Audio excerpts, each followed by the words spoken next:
जय हिंद दोस्तों, मैं शिवम गुप्ता स्वागत करता हूं आपका अपने परिवार रोजगार देंगे पर उम्मीद करता हूं आप सभी अच्छे होंगे, बेहतरीन होंगे, जिंदाबाद होंगे, एकदम शानदार होंगे। एक बार आप सभी प्यारे साथी बताएंगे आप सभी कैसे हैं। Very very very good afternoon, Radhe Radhe, जय श्री कृष्णा, जय हिंद, जय मां सरस्वती। सभी दोस्तों को सभी प्यारे साथी क्लास से जुड़ जाएंगे, बताएंगे आप सभी कैसे हैं और क्या मेरी वॉइस और वीडियो आप सभी तक प्रॉपर तरह से पहुंच पा रही है या नहीं। बिल्कुल एक बार सभी साथी जल्दी से क्लास से जुड़ जाएंगे। फिर शुरू करते हैं हम अपनी एक शानदार, एक बेहतरीन, एक लाजवाब क्लास को, जो कि रहने वाली है आपकी यहाँ पर मेमोरी का पार्ट 3। ठीक है, बिल्कुल नंदिनी जी हैं, विकास जी हैं, रवि जी हैं, महिमा जी हैं, रुखसार जी हैं, दीपक जी हैं, अंजलि, मोनू, प्रियंका, बीना, शिवानी, बहुत बढ़िया। Very good afternoon, Radhe Radhe. सभी दोस्त एक बार जल्दी जल्दी से क्लास से जुड़ जाएंगे। तीजबान, कृति, अदिति, है ना। क्या मेरी वॉइस और वीडियो आप सभी तक प्रॉपर तरह से पहुंच रही है। विवेक, अर्चना, राधिका, अनिल, ज्योति, अमनदीप कौर, अंकित यादव, अंतिमा, काव्या, मुकेश, सागर, साक्षी, सोनू, अभिषेक, कोमल, राधे राधे, महिमा, प्रेम शंकर, बहुत बढ़िया, है ना। तो सभी दोस्त जल्दी से क्लास से जुड़ जाएंगे। फिर शुरू करते हैं हम अपने सेशन को। और हमारा जो यहाँ पर चैप्टर रहने वाला है वो मेमोरी का पार्ट 3 है। और यदि आप लोगों को याद हो तो मैंने आपको जब सीपीयू के बारे में जानकारी दी थी तो मैंने आपको बताया था कि सीपीयू को हम 3 भागों में बांटते हैं, है ना। कौन कौन सी, क्या मैं ये बात आपको बता चुका हूँ यस और नो करके मुझे एक बार बता देंगे। क्या ये चीज़ मैं आपको पढ़ा चुका हूँ यस और नो कि सीपीयू को हम यहाँ पर 3 भागों में बांटते हैं। एक एएलयू, एक एमयू और एक होता है हमारा, या एक सीयू और एक होता है हमारा एमयू। ठीक है, तो एक बार मुझे बता देंगे जल्दी से कि क्या ये चीज़ मैं आपको बता चुका हूँ सीपीयू के बारे में थोड़ा सा, है ना। तो आप कहेंगे चलो, आवाज़ आ रही है ना अच्छे से, वेरी गुड। तो सीपीयू जो है हमारा, इसकी फुल फॉर्म क्या होती है आप सभी जानते हैं भैया। इसकी जो फुल फॉर्म होती है वो सेंट्रल प्रोसेसिंग यूनिट होती है। क्या होती है? सेंट्रल प्रोसेसिंग यूनिट होती है। ठीक है, तो इस सीपीयू के अंदर नहीं बताया, कोई बात नहीं। और सीपीयू के 3 पार्ट्स होते हैं। एक एएलयू जिसकी फुल फॉर्म होती है हमारी arithmetic logic unit, arithmetic logic unit, arithmetic logic unit. एक होता है आपका सीयू यानी कि कंट्रोल यूनिट, और एक होता है आपका एमयू यानी कि मेमोरी यूनिट, यानी कि मेमोरी यूनिट। ठीक है, बिल्कुल। तो अब आप देखेंगे जो ये मेमोरी यूनिट होता है इसे भी हम 2 भागों में बांट रहे होते हैं। एक होती है इसमें रजिस्टर मेमोरी, रजिस्टर, और एक होती है आपकी कैश मेमोरी, है ना। तो इनके बारे में भी हमें यहाँ पर क्या है थोड़ा सा विस्तार में पढ़ना होता है। ठीक है, तो चलो सबसे पहले हम यहाँ पर, ये मैंने थोड़ी सी जानकारी आपको दी थी। अब हम यहाँ पर सीपीयू का एक अलग से चैप्टर में आपको पढ़ाऊंगा, तब और डिटेल में इस रजिस्टर के बारे में जानकारी देंगे। सबसे पहले जो चीज़ मैंने आपको बताई वो ये थी कि सीपीयू को, है ना, बिल्कुल। तो अब देखेंगे सीपीयू को 3 भागों में बांटा जाता है, अर्थमेटिक, कंट्रोल और आपका मेमोरी यूनिट। मेमोरी यूनिट को कैश और रजिस्टर 2 भागों में हम यहाँ पर बांट रहे होते हैं। तो सबसे पहले आप यहाँ पर आज की क्लास में जानेंगे कि कैश मेमोरी आखिर क्या होती है ना, और कौन सी मेमोरी आपकी ज़्यादा तेज होती है या कौन सी मेमोरी आपकी स्लो होती है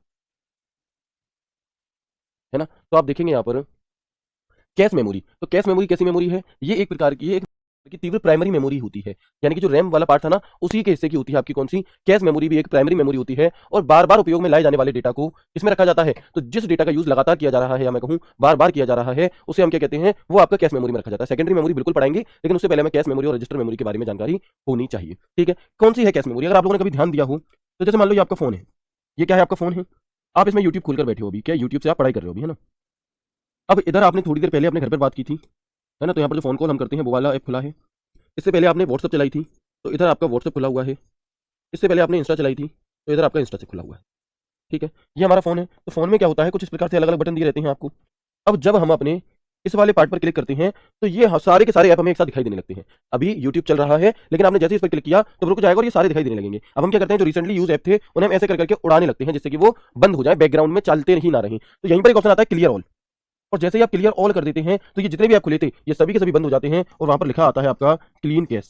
क्या लिखा आता है? क्लीन कैश लिखा आता है। बताओ कितने दोस्तों ने ये चीज देखी है ना। बताओ कितने दोस्त ऐसे हैं कि जिन्होंने ये चीज देखी होगी कि क्लियर कैश मेमोरी यहाँ पर आपका लिखा हुआ आता है। तो जो एप्लीकेशन अभी चल रही थी बैकलॉग में आपकी, उन्हें अगर आप क्या कर रहे हैं, साफ कर दे रहे हैं, तो वो क्या है, तो यही बात तो यहाँ पर लिखी है कि बार बार उपयोग में आने वाले डेटा को कैश मेमोरी में रखा जाता है। और ये भी एक टेम्परेरी मेमोरी होती है। एक कैसी है, एक आपकी वॉलेटाइल मेमोरी होती है, यानी कि लाइट के जाने पर, अगर आप, मैं आपके, देखो आपने खूब एप्लीकेशन खोल रखी है, ठीक है, लेकिन अगर मैं अपने फोन को क्या कर दूं, स्विच ऑफ कर दूं और दोबारा ऑन करूं, तो क्या जो और एप्लीकेशंस खुली थी जो कैश मेमोरी के अंदर रन कर रही थी, क्या वो खुली रहेंगी? हम कहेंगे नहीं खुली रहेंगी, वो सबकी सब हट जाएंगी। तो इसका मतलब जिस प्रकार रैम थी हमारी, वैसे ही कैश मेमोरी भी होती है। और जो काम हमारा बैक एंड में चल रहा होता है, यानी कि जो एप्लीकेशन बैक में चल रही होती है, वो कैश मेमोरी में ही रन हो रही होती है। तो बार बार उपयोग में आने वाले डेटा को क्या कहा जाता है, कहाँ रखा जाता है? तुम्हारे कैश मेमोरी में रखा जाता है। अब ये खुली हुई है, मतलब इसे बार बार हम यूज में ले सकते हैं, इसलिए इसे कैश मेमोरी में आपका रखा जाता है भैया, है ना। चलो, तो अब आप देखेंगे कि जो कैश मेमोरी है वो कहाँ मौजूद होती है। ये सवाल आपसे जरूर पूछा जाता है, तो इसे इंपॉर्टेंट करेंगे इस बात को कि cache memory cache memory CPU और रैम के मध्य स्थित होती है। कहां पर स्थित होती है? तो जो कैश मेमोरी है आपकी वो सीपीयू और रैम के मध्य स्थित होती है। सीपीयू या फिर हम ये भी कह सकते हैं, क्योंकि हम रैम को प्राइमरी मेमोरी भी कह देते हैं, तो सीपीयू और प्राइमरी मेमोरी के मध्य स्थित होती है। आपको दोनों में से एक ही ऑप्शन देखने के लिए मिलेगा, अगर दोनों मिल जाए तो रैम लगा देना, ठीक है, क्योंकि वो ज्यादा अच्छे से डिफाइन कर रहा है। तो cache memory CPU and is located between RAM, यानी जो कैश मेमोरी है वो रैम और सीपीयू के बीच में आपकी स्थित होती है। और कैश मेमोरी को हम सीपीयू की मेमोरी भी कहते हैं। क्यों कहते हैं इसका कारण मैं आपको आगे बताऊंगा, है ना। तो cache memory is also called memory of CPU. क्यों कहते हैं? तो उससे पहले आप ये जानो कि कंप्यूटर प्रोसेसर को सामान्यतः रैम से डेटा को पढ़ने में कितना समय लगता है? लगभग 180 सेकंड का समय लगता है। लेकिन इस समय को क्या कहते हैं? मेमोरी एक्सेस टाइम कहते हैं। यानी कि जितने समय में सीपीयू हमारी मेमोरी से डेटा को लेता है, उस टाइम, उस लगने वाले समय को मेमोरी एक्सेस टाइम कहा जाता है। मेमोरी एक्सेस टाइम जितना कम होगा, कंप्यूटर की गति उतनी ही ज्यादा होगी। भाई ये तो नॉर्मल सी बात है। अगर आप कहीं जा रहे हैं तो जितनी ज्यादा गति होगी उतनी स्पीड क्या होगी? तेज होगी। और जितनी ज्यादा गति तेज होगी आपकी, है ना, उतना कम समय लगेगा। और जितनी ज्यादा कम गति होगी उतना ज्यादा समय लगेगा, है ना। तो वही चीज है कि कंप्यूटर की गति जितनी अधिक होगी उतना ही कम समय लगता है। लेकिन जब यही डेटा कैश मेमोरी से प्राप्त किया जाता है तो केवल और केवल 45 नैनोसेकंड का ही समय आपका लगता है। इसलिए जो हमारी वो कैश मेमोरी है ये रैम से भी तेज होती है। ये कैसी होती है? ये रैम से भी तेज होती है। Computer processor normally takes about 180 nanoseconds to read data from RAM. This is also called memory access time. The shorter the memory access time, the higher is the speed of the computer. But when the same data is retrieved from the cache memory, it takes only 45 nanoseconds. Only 45 nanoseconds. Overall यहाँ से हमें क्या चीज समझ में आई? Overall हमें यहाँ से बात ये समझ में आई कि जो आपकी कैश मेमोरी है ये रैम से ज्यादा तेज है ना। और सीपीयू के रैम से या किसी भी मेमोरी से जो डेटा लिया जाता है, तो जितनी देर में वो मेमोरी सीपीयू को डेटा सप्लाई करती है, उस लगने वाले समय को मेमोरी एक्सेस टाइम कहा जाता है। क्या कहा जाता है? मेमोरी एक्सेस टाइम कहा जाता है। अब मैंने आपसे कहा था कि जो कैश मेमोरी है इसे सीपीयू की मेमोरी भी कहा जाता है। उसका कारण सुनिएगा। देखो, कैश मेमोरी लोकेट कहाँ होती है हमारे कंप्यूटर में?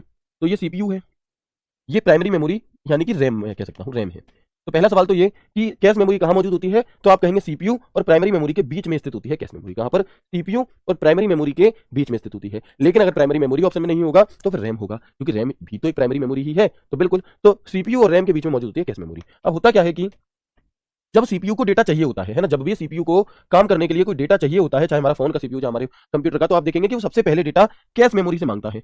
अगर वो डेटा कैश मेमोरी में नहीं होगा तो फिर वो प्राइमरी मेमोरी से मांगेगी, प्राइमरी मेमोरी में नहीं होगा तो सेकेंडरी मेमोरी से मांगेगी, secondary memory data primary memory को भेजेगा, primary memory data cache memory को भेजेगा, और कैश मेमोरी डेटा किसे भेजेगी? आपकी सीपीयू को भेजेगी। ठीक है, तो आप देख सकते हैं यहाँ पर कि सीपीयू और रैम के मध्य कौन सी मेमोरी स्थित है आपकी? वेरी सिंपल क्वेश्चन पूछा जाता है कि सीपीयू और रैम के मध्य कौन सी मेमोरी स्थित होती है, उसका नाम बताएं, तो आप कहेंगे cache memory. When the CPU needs data it looks first in cache memory, यानी कि जब भी सीपीयू को कोई डेटा चाहिए होगा तो वो सबसे पहले कैश से मांगेगा। यदि कैश के पास नहीं होगा तब वो डेटा रैम से लिया जाएगा।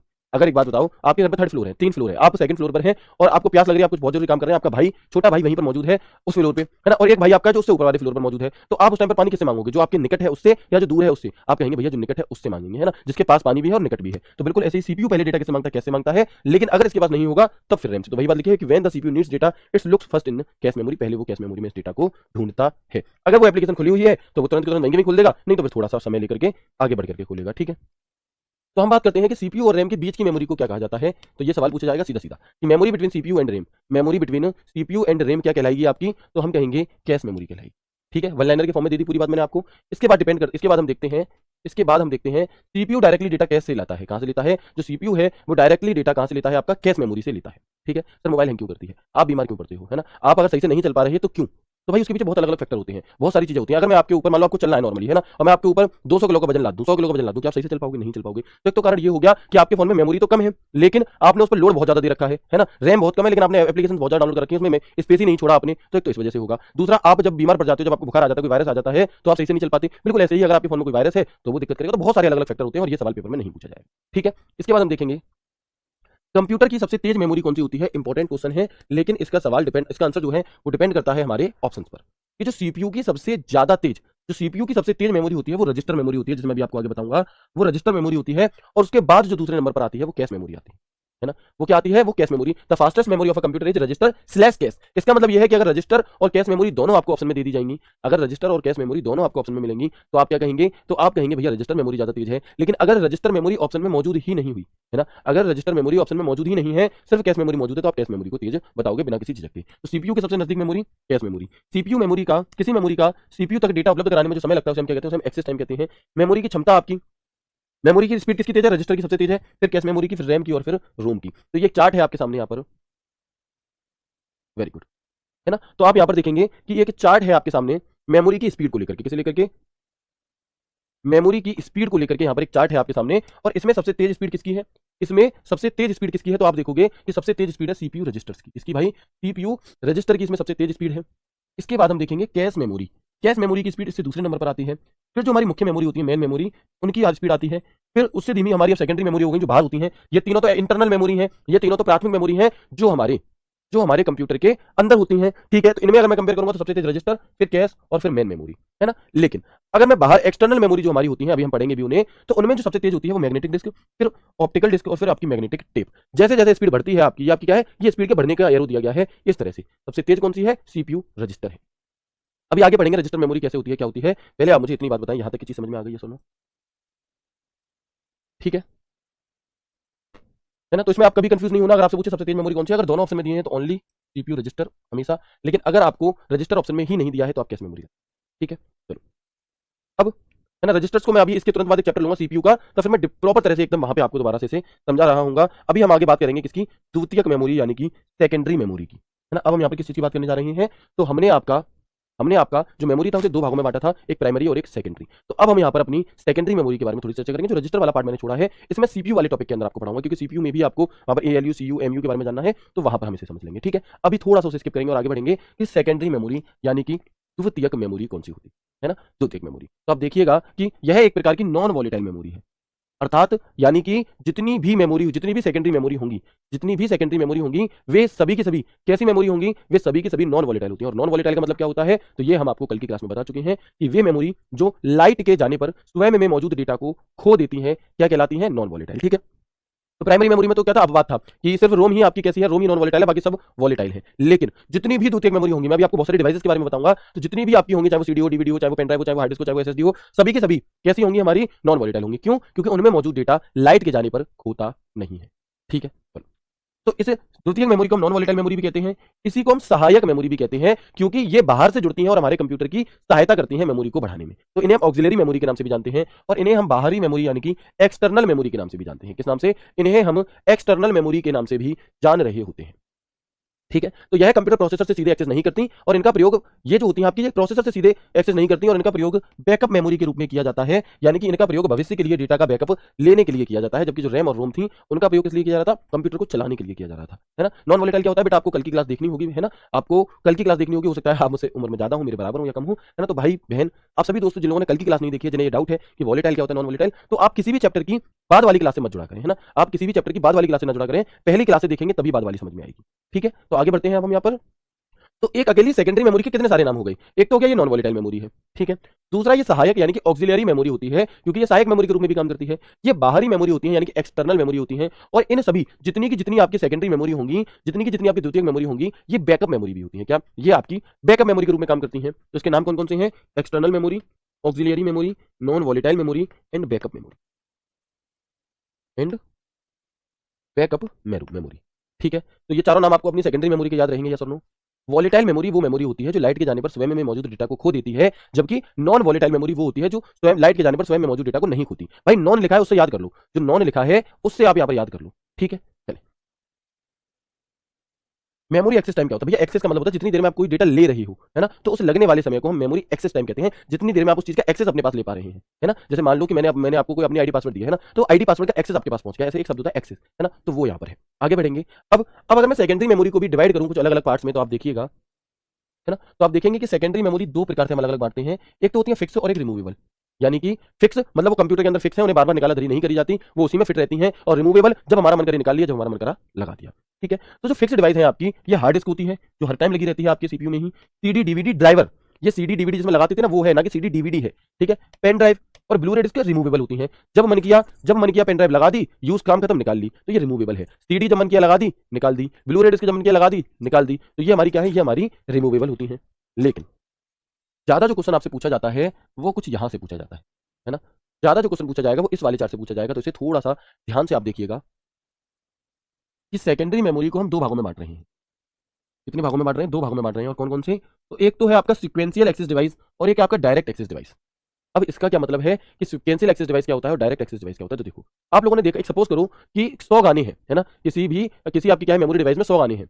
अब अगर आप पहले गाने पर हो, फिर आप नेक्स्ट करते हो तो दूसरे पर पहुंचते हो, नेक्स्ट करते हो तीसरे पर पहुंचते हो, आपको 18वें नंबर के गाने पर पहुंचना है। तो अगर आप एक एक करके ही पहुंच पा रहे हो उसमें, है ना, एक एक करके ही पहुंच पा रहे हो कि 1 2 3 4 5 6 7 8 9 10 11 12 13 14 15 16 17 18, तो वो कौन सी हो गई आपकी, वो सीक्वेंशियल एक्सेस डिवाइस हो गई। यानी कि उसमें जो डेटा है वो आप क्रमशः ही एक एक करके सीक्वेंशियल वे में ही ले पाएंगे। लेकिन एक होती है हमारी डायरेक्ट एक्सेस डिवाइस, यानी कि आजकल जो आप और हम यूज करते हैं, आपको पता है कि भैया गाने बज रहे हैं, पहला गाना बज रहा है, मुझे 26वां गाना सुनना, मैं डायरेक्ट 26 पे क्लिक करूंगा या 26 नंबर दबाऊंगा, तुरंत आपका 26वां गाना बज जाएगा। तो ये डायरेक्ट एक्सेस डिवाइस हो गई, है ना। तो दो प्रकार की होती हैं, सीक्वेंशियल एक्सेस, डायरेक्ट एक्सेस। अब सीक्वेंशियल एक्सेस का सिर्फ एक ही उदाहरण है मैग्नेटिक टेप, और यहीं से क्वेश्चन आपसे पूछा जाता है। अब मैग्नेटिक टेप होती कैसे है ना, आपने नहीं देखी, कोई बात नहीं, मैं आपको दिखा। अच्छा, ये चार्ट आपको दिखाई नहीं दे रहा, अभी दिखाई देगा, रुक जाओ, अभी दिखाई दे रहा है ये चार्ट आपको, ठीक है जी। चलो, आपको पूरी पीडीएफ मिलेगी, वहां देख लेना। तो अब जब मैं डायरेक्ट एक्सेस डिवाइस में आता हूं, तो यहां पर हम तीन भागों में से बांटते हैं। कितने भागों में, तीन भागों में। एक होता है आपका मैग्नेटिक डिस्क, एक होता है ऑप्टिकल डिस्क, और एक होता है हमारा मेमोरी स्टोरेज डिवाइस। कौन सा, एक होता है हमारा मैग्नेटिक डिस्क, एक होता है ऑप्टिकल डिस्क, एक होता है मेमोरी स्टोरेज डिवाइस। तो जितनी भी आपकी फ्लॉपी डिस्क हैं, हार्ड डिस्क हैं, ठीक है, या हार्ड डिस्क के भी अगर मैं पार्ट बताऊं तो जिप डिस्क हैं, डिस्क पैक हैं, विंचेस्टर डिस्क हैं, ये सभी के सभी हमारी एक तो सेकेंडरी स्टोरेज डिवाइस है ना, एक तो सेकेंडरी स्टोरेज डिवाइस है, साथ में ही सेकेंडरी के अंदर भी अगर मैं बात करूं तो ये सभी के सभी डिवाइसेस डायरेक्ट एक्सेस डिवाइस का उदाहरण है। और अगर मैं आपसे कहूं हार्ड डिस्क किस प्रकार की डिवाइस है, या ये ऑप्टिकल डिस्क का उदाहरण है, या ये मेमोरी स्टोरेज डिवाइस का उदाहरण है, या ये मैग्नेटिक डिस्क का उदाहरण है, तो ये हमारी मैग्नेटिक डिस्क का उदाहरण होगी।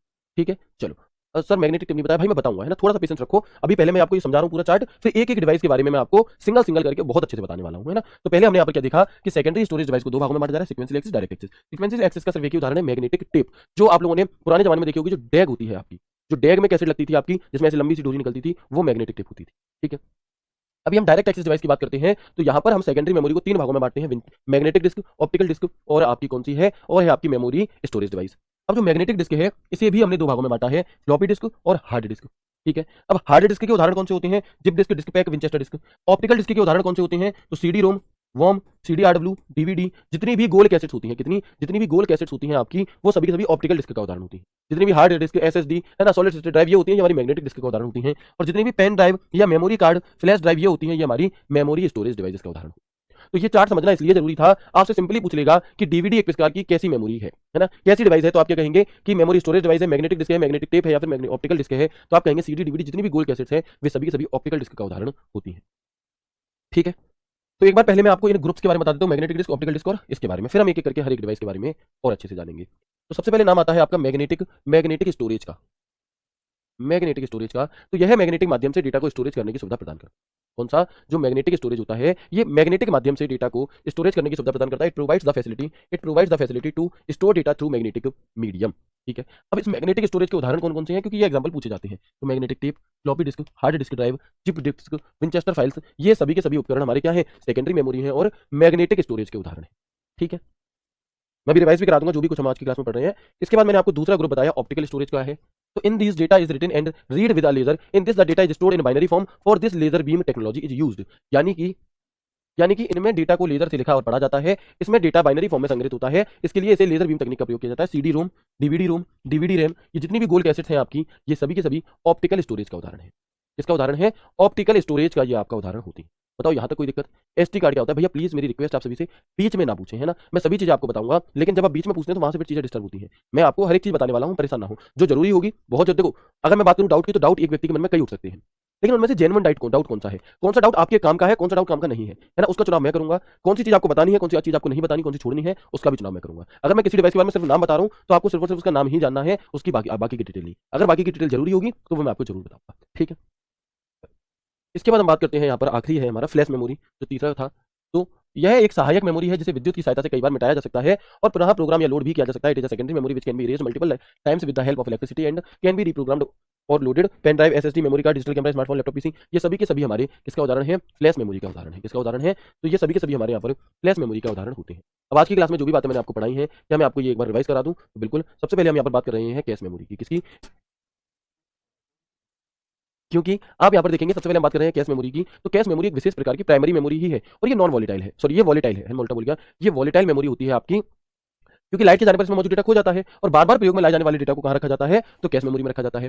जो सेकेंडरी मेमोरी है आपकी, ये कैसी है, सॉरी, अब जो आपकी यहाँ पर कौन सी हम बात करें, कैश मेमोरी जो है, इसकी लोकेशन कहाँ होती है, तो हम क्या कहेंगे, इसकी लोकेशन सीपीयू और रैम के बीच में होती है, और इसे ही हम सीपीयू की मेमोरी भी कहते हैं, है ना। कंप्यूटर का आपका मेमोरी से लेने वाला समय होता है उसे मेमोरी एक्सेस टाइम कहते हैं, तो वो रैम से भी ज्यादा तेज नैनो इसका होता है आपका कैश मेमोरी का, ठीक है। तो जब भी हमारे सीपीयू को डेटा की जरूरत पड़ती है तो वो पहले कैश से मांगता है। सीपीयू और रैम के बीच की मेमोरी को क्या कहा जाता है, कैश मेमोरी कहा जाता है। सीपीयू डायरेक्ट डेटा कहां से लेता है, कैश से लेता है। कंप्यूटर की सबसे तेज मेमोरी कौन सी है, तो रजिस्टर या फिर कैश। सीपीयू के सबसे नजदीक मेमोरी कौन सी है, cache memory. The time taken by memory make data available, the CPU is called access time, इसे एक्सेस टाइम कहा जाता है। इन सभी की स्पीड मैंने आपको बता दी। सेकेंडरी मेमोरी की अगर मैं बात करूं तो जितनी भी सेकेंडरी मेमोरी है वे सभी की सभी हमारी क्या हो जाएंगी, वे सभी की सभी नॉन वोलेटाइल मेमोरी होती हैं, वे सभी की सभी सहायक मेमोरी होती हैं। उन्हीं को हम बाहरी मेमोरी भी कहते हैं और उन्हीं को हम बैकअप मेमोरी भी कह रहे होते हैं, क्योंकि जितनी भी सेकेंडरी मेमोरी के उदाहरण मैंने आपको बताए, इन सभी का प्रयोग मेमोरी का बैकअप लेने के लिए किया जाता है। इन सभी का प्रयोग, ये सभी की सभी बाहर से जुड़ती हैं, ये सभी की सभी हमारे कंप्यूटर की मेमोरी को बढ़ाने का काम करती हैं, यानी कि ये सभी की सभी आपकी सहायक मेमोरी होती है। और लाइट के जाने पर इनमें मौजूद डेटा होता नहीं है तो नॉन वोलेटाइल है, और ये सभी की सभी आपकी परमानेंट मेमोरी भी होती है। कैसी होती हैं, तो हम कहेंगे ये सभी की सभी आपकी परमानेंट मेमोरी भी होती है, ठीक है। अब हमने यहाँ पर बात की कि हमने सेकेंडरी मेमोरी को कुछ भागों में बांटा, है ना। एक तो हमने इस तरह से बांटा, एक इस तरह से बांटा। तो अब एक भाई पूछ रहे हैं कि सर एक ही मेमोरी को, सेकेंडरी मेमोरी को दो भागों में कैसे बांट दे रहे हैं। तो भाई अगर मैं तुमसे कहूं कि मैं आपको दो भागों में बांट रहा हूं, एक तो तुम मेल फीमेल के हिसाब से बांट दे रहा हूं, मेल फीमेल, एक तो इस तरह से बढ़ गई, तुम मेल हो या फीमेल हो। तो मैं दूसरे तरीके से बांट सकता हूं कि तुम यूआर हो या तुम ईडब्ल्यूएस हो या तुम ओबीसी हो, समझ पा रहे हो। तो अलग अलग तरीके से बांटा जा सकता है, ऐसा नहीं है कि सिर्फ एक ही तरीके से बांटा जाएगा। तो यहाँ पर मैंने आपको ये सेकेंडरी स्टोरेज डिवाइस के बारे में बताया। तो जितनी भी हमारी सेकेंडरी मेमोरी है इन्हें हमने दो तरीके से बांटा, सीक्वेंशियल एक्सेस जो एक एक करके एक्सेस करे, डायरेक्ट एक्सेस जो डायरेक्ट एक्सेस कर सके, उसके नाम में ही छुपा हुआ है, ठीक है। तो मैग्नेटिक डिस्क जो है आपकी, जो मैग्नेटिक डिस्क है इसके उदाहरण फ्लॉपी डिस्क और हार्ड डिस्क होती है, और इस हार्ड डिस्क के अंदर जिप डिस्क, डिस्क पैक, ये विंचेस्टर डिस्क होती है। डायरेक्ट एक्सेस डिवाइस के अंदर ही ऑप्टिकल डिस्क में जितनी भी गोल कैसेट्स हैं, सीडी डीवीडी वो होती हैं, और मेमोरी स्टोरेज डिवाइस के अंदर फ्लैश मेमोरी, मेमोरी कार्ड, ये सभी की सभी होती है। ब्लू रे डिस्क क्या होता है भाई, मैं कहता रहा हूँ, ब्लू रे डिस्क गोल कैसेट होती है, तो वो भी तो ऑप्टिकल डिस्क का ही उदाहरण हुई, इसका उदाहरण हुई, ऑप्टिकल डिस्क का उदाहरण होती है। यहाँ पर मैंने आपको मैग्नेटिक स्टोरेज के बारे में बताया, तो यहाँ पर मैग्नेटिक टेप लिखा है, बिल्कुल मैग्नेटिक टेप भी मैग्नेटिक स्टोरेज का ही एक उदाहरण है। और floppy disk, hard disk drive, zip disk, SSD, Winchester, ये सभी के सभी, है ना, ये सभी के सभी क्या है आपके मैग्नेटिक स्टोरेज। ऑप्टिकल सीधा सीधा याद रखो, जितनी भी गोल कैसेट्स हैं, चाहे वो ब्लू रे डिस्क हो, चाहे वो सीडी रोम हो, जो भी हो आपका, ये हमारे उदाहरण होते हैं किसके, तो ये हमारे उदाहरण होते हैं ऑप्टिकल स्टोरेज के। और अगर मैं फ्लैश मेमोरी की बात करूं किसकी, अगर मैं यहाँ पर आपसे फ्लैश मेमोरी की बात करूं तो यह एक सहायक मेमोरी है जिसे विद्युत की सहायता से कई बार लगा करके यूज करके मिटाया जा सकता है। उदाहरण के तौर पर USB drive, thumb drive, flash drive, memory card, digital camera के जो मेमोरी कार्ड वगैरह होते हैं, ये सभी के सभी हमारे फ्लैश मेमोरी के उदाहरण होते हैं। और ये जितनी भी डिवाइसेज मैंने आपको बताई, ये सभी के सभी सेकेंडरी मेमोरी का उदाहरण है। तो एक बार मुझे कंफर्म कर देंगे कि जो भी चीजें मैंने आपको आज अभी तक की क्लास में बताई हैं, क्या ये आपको अच्छे से समझ में आ गई, यस और नो। क्योंकि एक बार मैंने आपको प्रॉपर बताया और दूसरी बार में मैंने आपको प्रॉपर एक एक चीज को रिवाइज करा दिया, तो प्लीज एक बार बताएंगे। बाकी इक्का दुक्का जो भी आपके डाउट रह रहे हैं, तो अभी जब क्लास और आगे चलेगी और आगे की चीजों को आप पढ़ोगे वो क्लियर हो जाएंगे। और चीज याद कैसे करेंगे सर, इतना सारा याद कैसे करेंगे, तो इस चीज की टेंशन मतलब आपको क्लास, अगर आप फुल फोकस के साथ ईमानदारी से क्लास देख रहे हो, तो आपको साथ के साथ याद होता जा रहा है ना। चलो, है ना, तो ये आपको क्या है, सबका हाल साथ के साथ याद होता जा रहा है। वो अभी आपको लग नहीं रहा होगा, लेकिन जब सवाल आएंगे तो आप इन्हें खुद ब खुद करेंगे, ठीक है।